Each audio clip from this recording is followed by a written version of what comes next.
Now let's start, like I said, with the Xfinity Series and finish that really resembled what we saw across the board. All three races had Joe Gibbs Racing drivers parking in victory lane. We'll get into Brent Cruz a little bit later on here, Michelle, in the ARCA race, and of course Christopher Bell going 3 in a row yesterday in the Cup race. But all three of them also kind of sliding up the track, coming off of turn 4. And in this particular case, Alex Bowman was on the receiving end of Aric Almirola's move and hit the wall, still came across the line in second, but nonetheless, it left a sour taste in, I think, a lot of people's mouths. And Tanner, I think we can put you in that group of fans. I know you texted me. I was at the Union Revs game Saturday night, so I didn't watch the race live, but I know you said, hey, save me a spot on Monday's show. I want to talk about this. So since you're our guest, I'll give you the floor first. What was your take on Aric Almirola's move over Alex Bowman to win Saturday night? My overall take of it was that it was a pretty disgraceful move to make for the victory. Like, I've known Aric Almirola to be a pretty well-respected driver in the Cup Series garage when obviously he raced for Dale Earnhardt Incorporated on through his final season with Stewart-Haas Racing. But, obviously he's had some off-the-track issues since leaving the Cup Series, and some as he was on his way out, that for a number of fans definitely soured their, overall view of him as a driver and a person. And I'm going to do my best to not try to bring those aspects into this isolated incident. Now, my problem is Aric Almirola is supposed to be a part-time driver in the Xfinity Series there to teach the younger drivers in the Joe Gibbs Racing pipeline how to race and, essentially pass off the tools of the trade to Brent Cruz and the other young drivers such as Jade Avedissian in that Toyota pipeline. And frankly, I feel he failed his test as a mentor in his conduct and the way he handled it the remainder of Saturday evening. Alex Bowman, in an attempt to not end up like Butterbean Queen the previous night, elected to enter the corner high so he could prioritize his exit, knowing full well that Aric Almirola would try to perhaps get into his rear bumper or even move him up the racetrack by nosing further inside and, clipping his left quarter panel. And I have to say, for Bowman, that was a pretty savvy move and was about 50 feet away from working until he found himself Deuteronomy deep in the barrier, close to the big green cactus that was the finish line. So there are so many lanes you can take at Phoenix Raceway. I went there for 9 consecutive race weekends between 2019 and 2023. And I often brag about how Phoenix Raceway is underrated in terms of its racing product because it's so wide and has so many grooves and entries and exits that the drivers can take to find speed around the racetrack. And Aric Almirola used every single one of them to make that pass, including the wall. And I just feel like what really made me mad is not even the move necessarily. It was the immediate jump to calling it a clean move by the booth. And I just felt like Jamie McMurray especially, who, again, very well-respected, highly accomplished Cup Series driver and had a pretty significant Xfinity Series career, for someone of his caliber to immediately jump to the defense of the driver in that situation was kind of disgusting, to be frank. When you have a guy drive from the apron all the way to the fence through another car, it leaves a bitter taste in your mouth as a race fan. It doesn't feel like the guy that was on the outside who didn't initiate any contact and, to my knowledge, doesn't have any history with Aric Almirola in the Cup Series. For Almirola to just use him up and use all of him up was pretty disgraceful in my mind. And what was even worse was the booth continuously doubling down on it throughout the remainder of the broadcast that, oh, this move was totally clean. And, your driver, if he was in that position, you would have wanted them to do that. I can personally tell you that if any of the drivers that I have a preference for or had a preference for had done something like that, I would have called them out for it. So, yeah, I just feel like there are a few people in NASCAR media that are kind of wearing their integrity on their sleeve for everybody to see after Saturday night's incident. And the whole fallout of it and the conduct of it were pretty disappointing to me. But I am willing to hear what anybody else has to say on the matter. That might change my mind.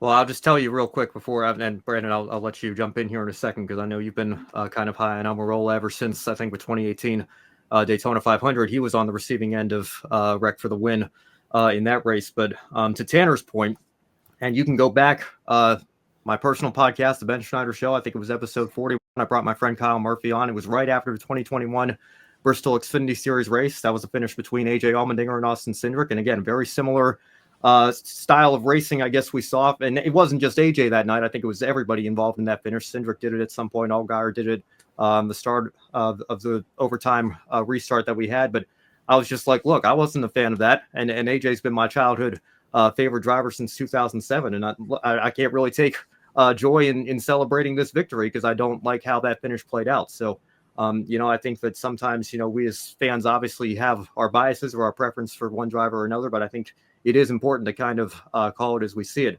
That being said, Brandon, I know you sent me this picture right before we came on the air. I don't know if you want to use it to help you. Well, I don't know if I want to now. You want to make here, but what was your take on the finish that we saw Saturday night between Almirola and Bowman? I mean, this is why I like having three. First of all, this is why I like having three people on this show when we can. Tanner, the way you're able to tell the story out is just fascinating to me, and I envy folks like you that are able to pit box press. A writer, I assume. Yes, I am. Yeah, I mean, just I've tried writing. I've been thankful to be able to write for some people in the past. I had to work at it. I had to work hard at it. But I feel like that kind of storytelling is it's so easy, and that's really awesome. But also I agree with you on a lot of these points, and it's going to be hard to say that this was clean completely because yes, it was nasty, but all I have to say about it is that he did what he had to do to win the race. No, really, because we hear that all the time. I did what I had to do to win the race, But I've watched this from all the different angles that they've given us. Aric Almirola said, quote, "I knew I was going to use him up a little bit, but trying to win the race." We've heard this story 1,000 times. Alex Bowman said, quote, "I would have hoped he would have given me a lane on exit." So you're absolutely right. Where Alex Bowman positioned himself, again, no history with Aric Almirola. He put himself on the outside and, had every right to make his way through there. But the only reason I sent Ben that picture is because I feel like that's the angle that Jamie Mack and Adam Alexander and Kligerman were seeing there in the booth. I see the tire treads there. I mean, clearly loss of control, over driving the race car coming out of turn. It's so confusing at Phoenix. 3, 4. I think it's 4. you know what I'm talking about. Just coming loose out of there, and then you heard Aric say he decided to throttle up. Now, again, trying to make this a single thing. I know he's had some weird stuff happen in the Joe Gibbs training programs and things that I don't like either. But trying to make this a single incident. The way I saw it, which has no merit at all, in the split seconds afterward, he decided to throttle up to give himself a chance, for goodness sakes. Both of his gloves and gravity putting himself against Bowman and into the wall. That's where gravity was leading him already, as you see those tire treads there. So meritless, baseless completely. I submit to you, Almirola was regaining control of the car and also choosing to move Alex Bowman at the same time. And then bottom line, we have seen much more obvious wallings of drivers in the past than that. If I was a prosecutor, which this is what it feels like almost on a weekly basis here on Encore, we get to go back and investigate crime scenes. But I don't feel like I have enough evidence to know his veracity towards Alex Bowman to like, I'm going to ram this guy into the mud. I don't give a flip. Like, I don't think that's what happened here. I feel like he was losing control and he just, like you're at a go-kart track with your buddies, you just gas, to get to the line. It's right there. And the win is right there. And I don't know if you can call yourself a race car driver if you're in that moment right there and you don't put the throttle down. Yes, he's getting to the wall. The only other option in that moment is to lift. Alex Bowman seemed to lift. Do you think he was lifting? Do you think he had the hammer down? It's such an isolated incident, and I don't. Again, this is where my argument falls apart. But I'll leave it at that. I think that we've seen much more obvious wallings than that, and I don't think that Aric deserves the slashing that he's gotten on social media for being just the demon in all of this. Well, I'll tell you this, Brandon. First and foremost, I've worked with you this is our 4th season doing the show now. I don't want you to sell yourself short here. One thing nobody can accuse you of is not being a smart, educated race fan who gives good takes on this show. So I don't want you to say like it's completely meritless or something. I mean, obviously you have your opinions here, and we're having this conversation. But I just put stuff out in spurts. That's how my thought process goes. Sure, but I actually had to write things out for today. That never happens. It's always just off the cuff. That's all right. But that shows how much you're taking this seriously. You want to make sure you're articulating your points well, and I think that there's something to be said about that. But again, that being said, Tanner, I don't know if you have any follow-up thoughts on what Brandon had to say there about the finish. I mean, I can't necessarily prove without having the raw data ahead of me that Almirola turned right at any point coming to the line there to put Bowman in the wall, but it looked pretty apparent to me from the multiple views that they gave us that Almirola just did not care that Bowman was there. And to your point about go-karting and all that, and you can't call yourself a racer, well, you can, because in Formula One or any open wheel series, you can't just clean the guy out beside you. It could cause a major accident that could be life-threatening. This is a stock car thing purely and wholly. But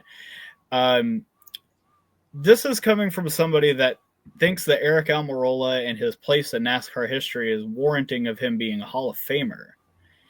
And I just didn't feel that move was befitting of somebody that should have that jacket and should have a plaque at the Hall of Fame.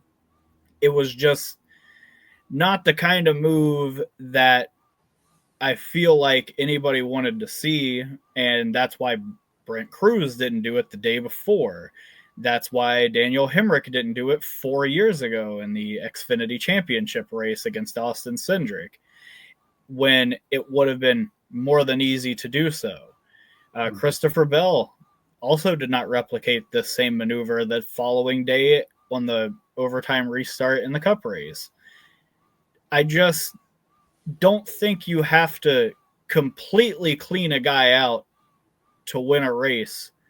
And I just feel like with there not being any sort of ulterior motive available that we can readily point to, considering that, we have all three said, that Almirola and Bowman don't really have any sort of a history that we know of, I just don't really see the crime fitting the punishment of this move, I guess is what I'm saying. I get wanting to win any race, any random race, and Almirola obviously only has so many attempts this year in the Xfinity Series car, but as does Bowman. I mean, yeah, that was actually Bowman's one race. I made sure to check that really? after the race, and in front of his hometown crowd, which I'm sure they were that not. Sucks. Yeah, I'm sure they were not very pleased in the Tucson area about that move, but I don't know. I felt like it was a pretty callous move, and I really didn't care for Almirola's explanations for it after the race. They kind of felt very unabashed, and I think I would have liked to have seen someone who is such a fervent follower of Christ be a little bit more repentant of such a greedy move, which is ultimately what it was. It was an extremely greedy maneuver to take up the entire racetrack and act like your opponent was not there in order to cross the finish line first. When he could have just tried to drag him out to the line and let the cards fall where they may and race somewhat fairly to a guy that had done nothing but race him fairly to that point. So I guess that's all I really have to say on the matter, is that it was disappointing, and everything surrounding it has kind of been disappointing too. Yeah, I think that the options given for the ARCA race and the Cup race to finish clean were possible for that driver to be clean and win the race. I feel like the Xfinity Series race gave us the rare instance where racing clean, if you're the 19, does not, in fact, give you the win. And you could still call yourself a racer, but you're the racer that finished second. I mean, it's just like the chance of you winning in that split-second moment is zero, and he made the split-second decision. Now, I'm also with you. I don't think a follower of Christ needs to be just completely like hard-nosed when it gets to the interview. Just, yeah, I did what I had to do. But like, I feel like also Aric probably sees his job as, I'm to win races for Joe Gibbs. This is my job. This is what I signed a contract for. I don't think he should be teaching the younger generation to drive that way. I'm with you there. But yeah, I'm also not happy with the way he dealt with it. I feel like there could have been a little more like, yeah, I hate that it ended up that way. Sort of, I don't know. That I feel that way too. Well, Brandon, just to follow up here, I see this comment from Adam, and I'll highlight this in my one shining moment as well. Give credit to Ryan Sieg finishing fourth this time is coming to win an Xfinity race. Brandon, and Tanner, I actually don't know where you stand on the issue of Cup drivers racing Xfinity and trucks. Obviously, Bowman full-time for Hendrick Motorsports. Like you said, this was his one race this year. I know Brandon and I tend to not be a fan of the practice of bushwhacking, so to speak, but Brandon, I guess I'll go to you first in this follow-up. If that had been Ryan Sieg instead of Alex Bowman, does that change how you look at this finish? I'm telling you, you're just setting us up. I'm just asking.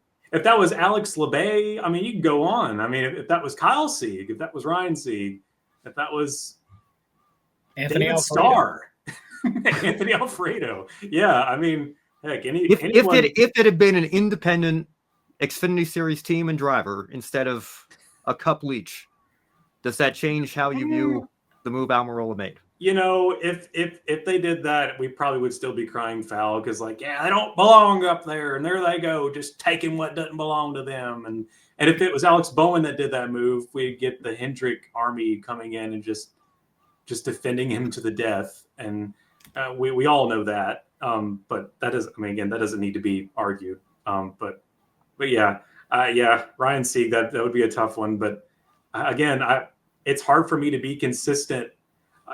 Like some of these other judgment calls for officiating, it's hard for me to be consistent on a sport that is consistently not the same every single time. Like we always say, yeah, for sure.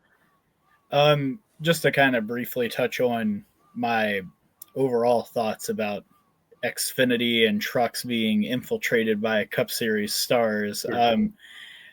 I think we found the happy medium with the Kyle Busch rule of 5 per season for each series if you have been in the Cup Series for more than 5 years. I think that's a perfectly fine amount for drivers of veteran caliber coming back down to the lower series and racing for whatever their motive is, whether it's I need more track time or I want to win, which I think as Brandon so politely put it, winning is everything.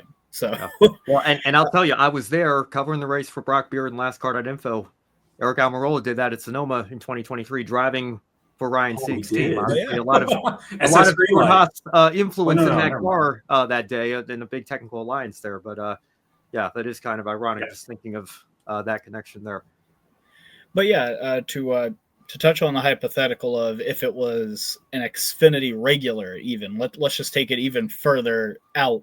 Like, let's not make it like somebody that's an independent, like a fan favorite kind of person like Sieg is. Even if this was someone like Brandon Jones or Sammy Smith, I would have had a problem with this. It almost was Brandon Jones. It almost was gone a little bit differently. It would have been Brandon. That's true. Jones was right there. And he would have walled him, I'm sure. He probably would have done much worse. That's just assuming. Yeah. But I think that the blowback would have been a lot more severe had it not been, a Cup regular. And I think that speaks to me to the severity of the incident. I think that for people to have had such a loud outcry about it, for someone that races once a year in that series, I'd say it was a pretty impactful moment amongst the fan base for them to be yelling so loudly about it, me included. So my final thoughts on this are, I'm going to be honest, if I was NASCAR officiating, I think I may have taken the win from him personally. I think that this is the kind of move that we do not want to see replicated. Can we all agree on that? We wouldn't want our drivers ending every race like this. Not every race, but I feel like there's enough of it in NASCAR's past that it would be kind of. I mean, is there not the wall like that? like not intentionally putting people in the wall.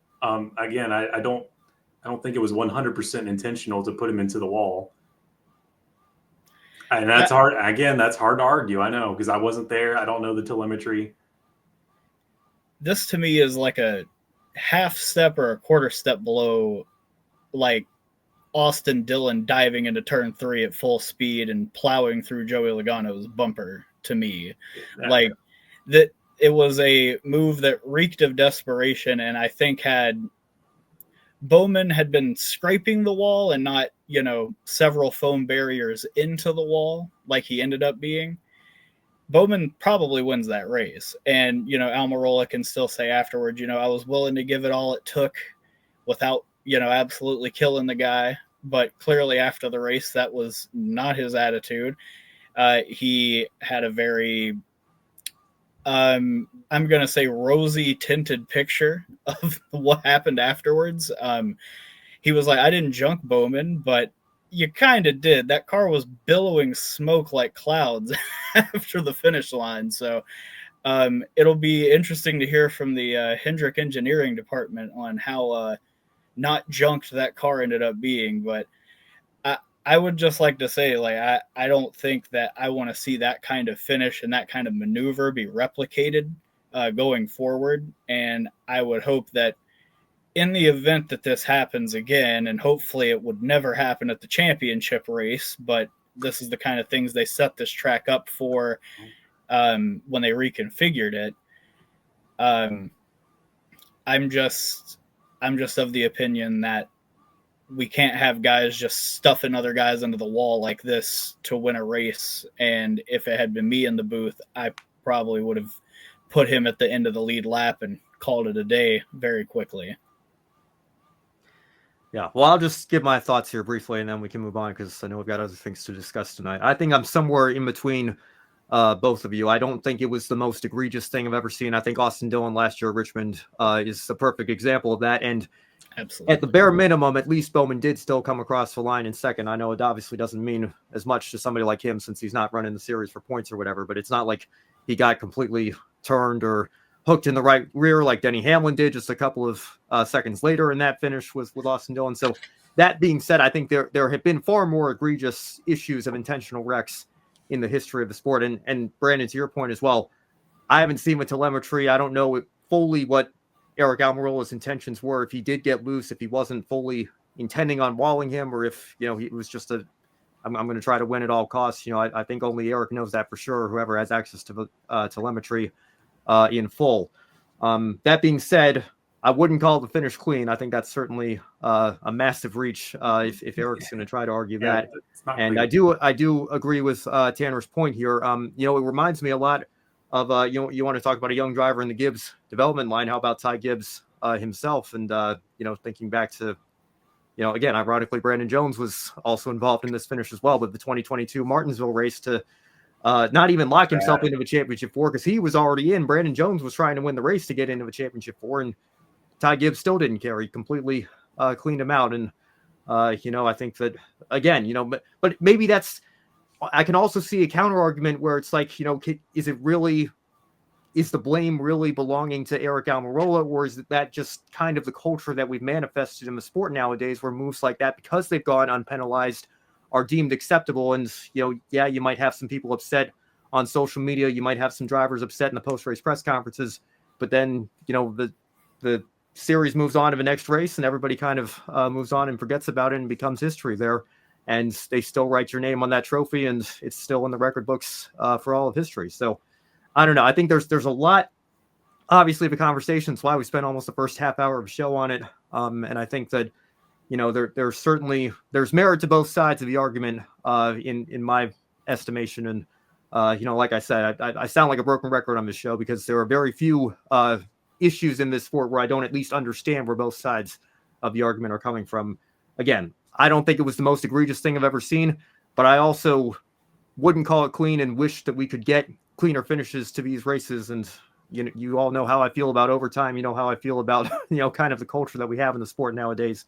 I hope we can continue to improve upon that going forward, and I guess we'll just leave it at that.